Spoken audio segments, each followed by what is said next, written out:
11월 16일 수요일 창세기 47장 23절로 31절까지 말씀입니다. 요셉이 백성에게 이르되 오늘 내가 바로를 위하여 너희 몸과 너희 토지를 샀노라. 여기 종자가 있으니 너희는 그 땅에 뿌리라. 추수의 5분의 1을 바로에게 상납하고 5분의 4는 너희가 가져서 토지의 종자로도 삼고 너희의 양식으로도 삼고 너희 가족과 어린아이의 양식으로도 삼으라. 그들이 이르되 주께서 우리를 살리셨사오니 우리가 주께 은혜를 입고 바로의 종이 되겠나이다. 요셉이 애굽 토지법을 세우매 그 5분의 1이 바로에게 상납되나 제사장의 토지는 바로의 소유가 되지 아니하여 오늘날까지 이르니라. 이스라엘 족속이 애굽 고센 땅에 거주하며 거기서 생업을 얻어 생육하고 번성하였더라. 야곱이 애굽 땅에 17년을 거주하였으니 그의 나이가 147세라. 이스라엘이 죽을 날이 가까우매 그의 아들 요셉을 불러 그에게 이르되 이제 내가 내게 은혜를 입었거든 청하노니 내 손을 내 허벅지 아래에 넣고 인애와 성실함으로 내게 행하여 애굽에 나를 장사하지 아니하도록 하라. 내가 조상들과 함께 눕거든 너는 나를 애굽에서 메어다가 조상의 묘지에 장사하라. 요셉이 이르되 내가 아버지의 말씀대로 행하리이다. 야곱이 또 이르되 내게 맹세하라 하매 그가 맹세하니 이스라엘이 침상머리에서 하나님께 경배하니라. 아멘. 오늘 본문 말씀을 통해서요 3가지 은혜를 나누려고 하는데 어제에 이어서 23절 이하에 보면은요 애굽 백성들이 몸과 토지로 먹을 양식을 사게 되므로 이제 애굽이라는 나라에서 바로의 종으로서의 삶을 살아가게 되는데 이때 당시에 문헌에 보면은요 고대 문서에서 애굽의 토지는 왕, 제사장, 전사만 소유했다라고 기록이 되어져 있습니다. 그러니까 성경의 말씀이 정확하게 사실이다라는 것을 알 수가 있고요.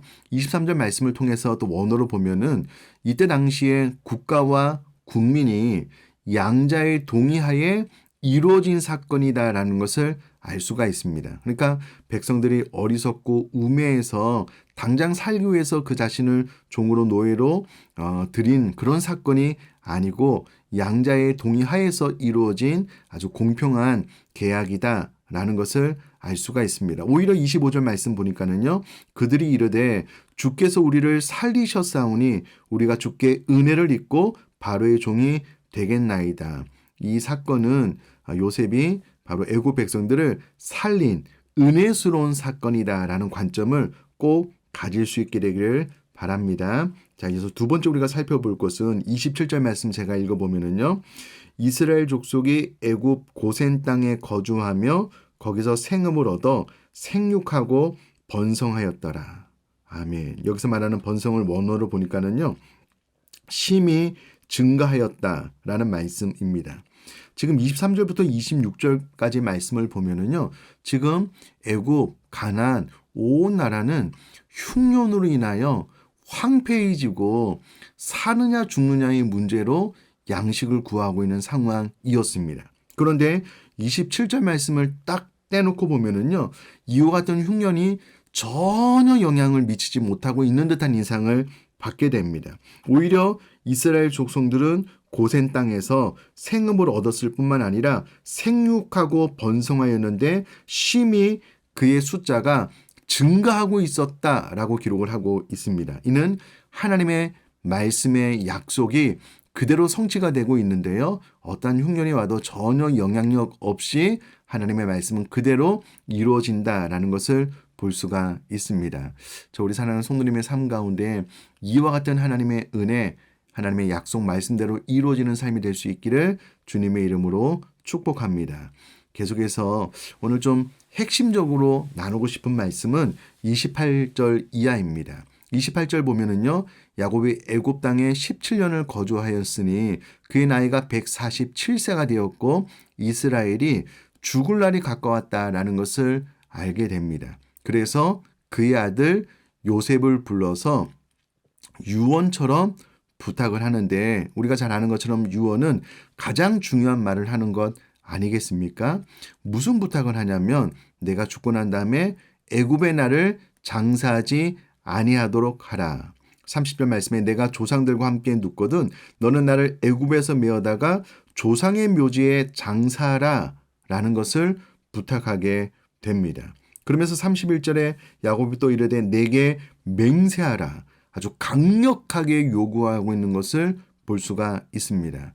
사랑하는 성도님들, 요셉은 애굽의 총리잖아요.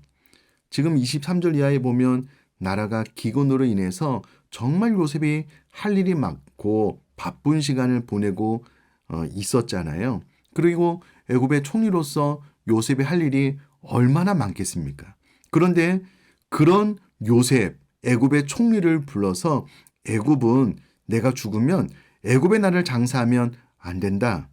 반드시 내가 조상들과 함께 눕거든 너는 나를 애굽에서 메어다가 조상의 묘지에 장사해야 된다. 너는 이것을 나에게 맹세하라 라고 부탁을 하고 있습니다.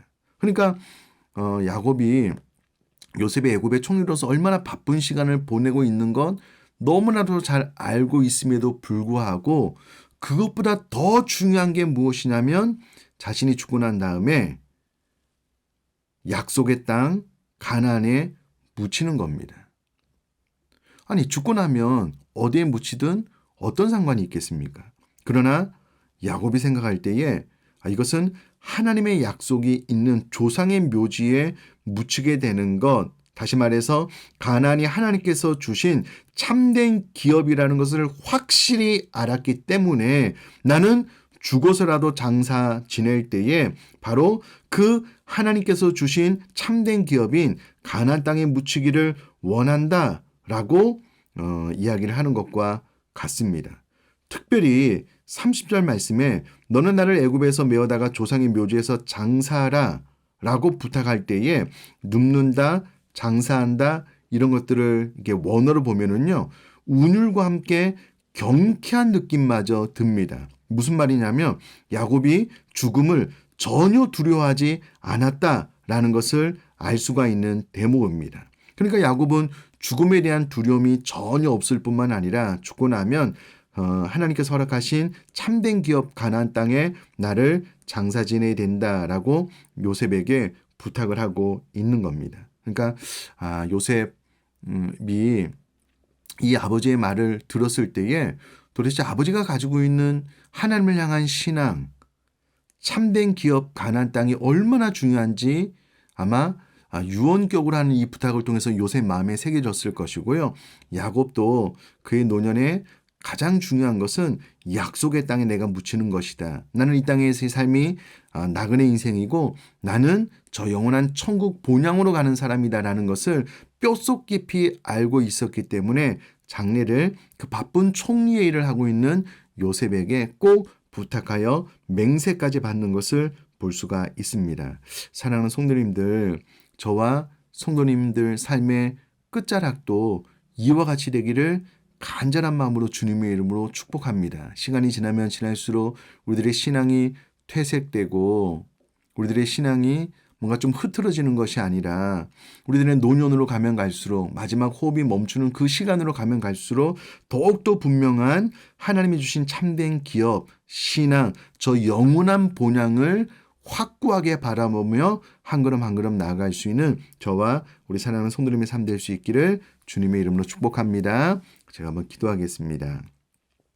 살아계신 하나님 아버지, 7년 흉년의 기간에 많은 애국 가난 백성들은 양식을 구하지 못해서 죽을 위기를 넘기고 있었지만 이 모든 상황 전혀 개의치 않고 이스라엘 백성들은 생육하고 번성하되 심히 증가하게 되었다라는 말씀을 통하여서 하나님께서 이스라엘 백성들에게 약속하신 바를 반드시 이루시는 하나님임을 믿고 신뢰하게 됩니다. 이와 같은 믿음을 저와 우리 사랑하는 성도님들에게 허락하여 주시고 무엇보다도 야곱이 노년에 그가 죽고 난 다음에 장사되는 땅을 하나님께서 주신 참된 기업 가나안 땅으로 갈 것을 요셉에게 강력하게 요구하고 맹세까지 받고 있다면 저 우리 사랑하는 성도님의 삶 가운데도 저 영원한 본향이 시간이 지나면 지날수록 더 분명해지고 선명해지는 신앙생활이 될 수 있도록 은혜를 허락하여 주옵소서.